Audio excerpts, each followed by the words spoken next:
السلام عليكم ورحمة الله وبركاته.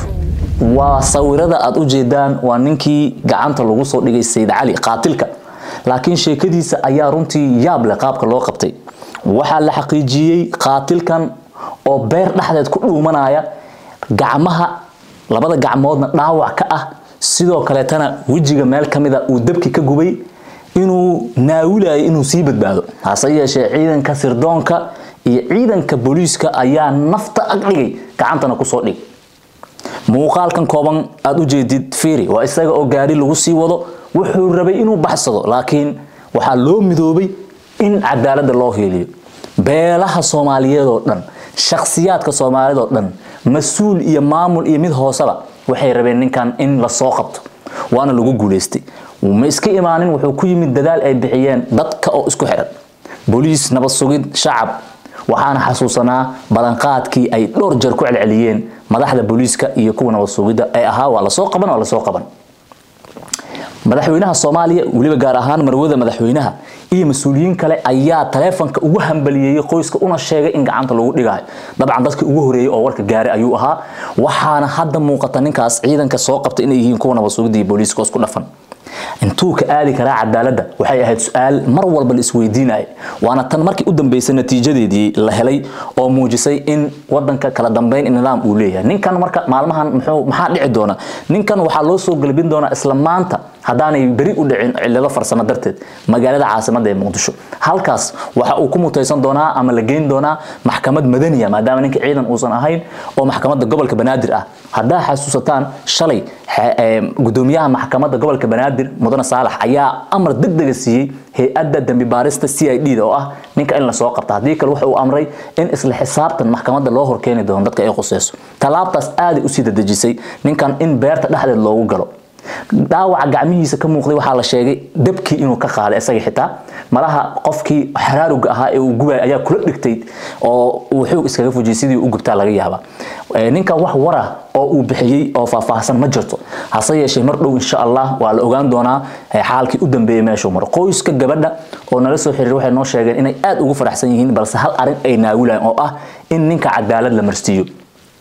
wax walba isbedeli kara qoyska waxay dabcan ku heshiiyaan ama odayaasha ay ka fariistaan la qaadan kara anaga hawshaas waxa way waa naga soo wareegtay waxay u qusaysaa waa dadka ay ka dhaxaysa markaan wixii ka soo kordha warkan dheeraadka ah idinka u horeey salaam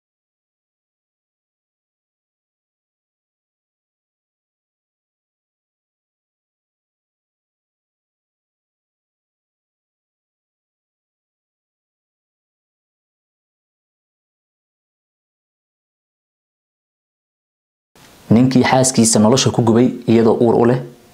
sida Ali Macalin Daawud kaas oo isku dayay inuu ka cararo cadaaladda iyo gacanta dawladda ninkan oo ku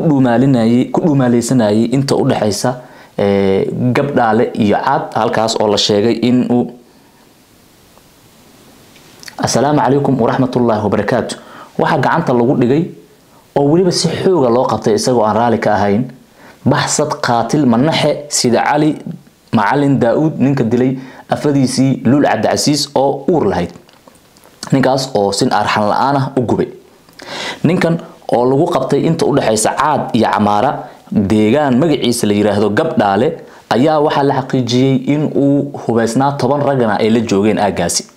كواس أو وحا أيهين الله يهد لامها أمنو آني فافاهين بحثتك ayaa waxa la sheegay deegaankaas gabdhaale lagu qabtay inay ku hareereeyeen ciidamada booliiska ciidanka nabadsuugida ee aagaas iyo sidoo kale ciidamo qaab beeleed isku abaabulay oo ka kala socday beelaha Saleebaan oo ninka ka dhashay iyo beesha Sacad waxaana taasi ay suuro gelisay in ninka gacanta lagu soo dhigo laamaha amniga waxay noo xaqiijiyeen ninka in uusan wax dagaal fulinin ama sameeynin taasna ay keentay in gacanta lagu dhigo isaga kaligiis lama qabanin xitaa waxa la qabtay dadka kale ee la socday ama asaga rabay inay ilaaliyaan waxa la xaqiijiyay in horey loo sii qabtay dad kale oo kiiskan ka caawiyay inuu intaan soo gaaro oo ninkan badbaadadiisa ka shaqeynayay baxsadka ah sida la socotiin sida Ali Macalin Daawud Muqdisho xaaskiisa markii uu ku dilay waxa fududeeyay oo magaalada ka qaaday gaari Leyla Calaawi ah oo ninkii waday maanta Muqdisho lagu qabtay sida goor hore warbixintii aan tan ka horeysay idin kula wadaagnay waxa sidoo kale la xiray gabadhii guriga seexisay habeenkii falka uu geystay kadib waxaa sidoo kale gobolada aagaas hadda lagu qabtay mudug qaar kamid ah dad ehelkiisa ah oo aan marnaba raali ka ahayn sida la xaqiijiyay in ninkan la soo gacan geliyo hase yeeshee waxa intaas oo dhan ay u cuntami weysay odayaasha beesha Saleebaan iyo waxgaradka aaga uu galay sacad dhulkiisa ah ee Camaara ilaa dhulkaas waxaana la sheegay ninkan in taas ay keentay inay odayaasha ay abaabul ciidan sameeyaan oo qaab beel u abaabulan oo ciidanka dawladda caawin u sameynaya si hadhow aysan dhibaato kale uga imaanin ninkan hadii isagoo baxsad ah lagu dhibaateyn lahaa waxa la sheegay marka inay iska kaashadeen ciidanka booliiska iyo sidoo kale ciidanka nabad sugidda iyo ciidanka beeleedkaas is abaabulay ee u socday inay xaq u heeliyaan ninkan gacanta lagu soo dhigo qabashada ninkan iskama imaanin waxay ka dhalatay kacdoon shacab oo aad u abuurmay oo aan qayb ku lahayn oo ku saabsan in cadaalad loo helo Luul Cabdicasiis oo ah hooyo 6 caruur adduunka uga tagtay oo agoon hore u ahaa ilmahaas sidoo kale tan markii la dilaayay ama la gubaayay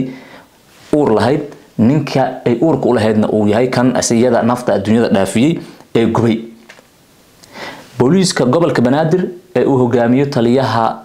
Macalin Mahdi iyo taliyaha nabad sugidda gobolka Banaadir Muxudiin Warbac labaduba waxay maalin ka hor ballanqaad ka hor sheegeen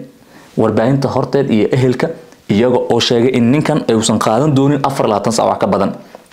inkastoo 24 saac wax yar ay raacday laakiin dadaalkoodii waa mir dhalay waana la soo qabtay eedeysanaha baxsadka ah ee marnaba aanan ogolaanin inuu cadaalad hor yimaado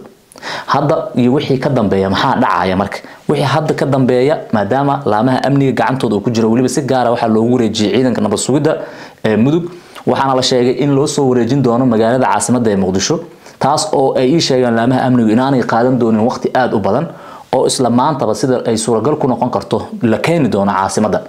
warkan marka wuxuu laab qaboojinayaa oo uu aad dhagohoodana maaragtay ugu riyaaqaya ehelada gabadha dhimatay iyo dadka shacabka ah oo farta ku fiiqaya cadaalad darada waxaana arintan ay inta badan ay dhalisay waxa la yiraahdo kacdoon shacab oo dadka xitaa kuwa asaga kureerka ah marnaba raali kama ahayn oo waxay dhahayeen ninkan ma aha mid u wanaagsan bulshada waa in la soo qabtaa wixii hadda ka dambeeyay laba arin oo kala sii dhici doonto ah ninka in maxkamad la soo istaajiyo cid dhahaan ninkan gabadheena magtiidan ka rabnaa oo macnaheedu hanoola dhibaatay hanoola dilo ama inay wada hadal galaan oo labada odayaal ee beelaha ay ka kala dhasheen ay fariistaan taasoo aad la sugu dayay balse hirgeli weysay waxa sidoo kale ay xal u noqon doontaa in gabadha la aaso isla maanta hadaysan dhicin berita la aaso maadaama wali talaajo ay ku jirto markii ay geeriyootay oo waqti ah waxa fahmi kartaan qof gubtay oo isla talaajada ku jira ilaa intaan uu qaatay maaragtay kiiskeedii runtii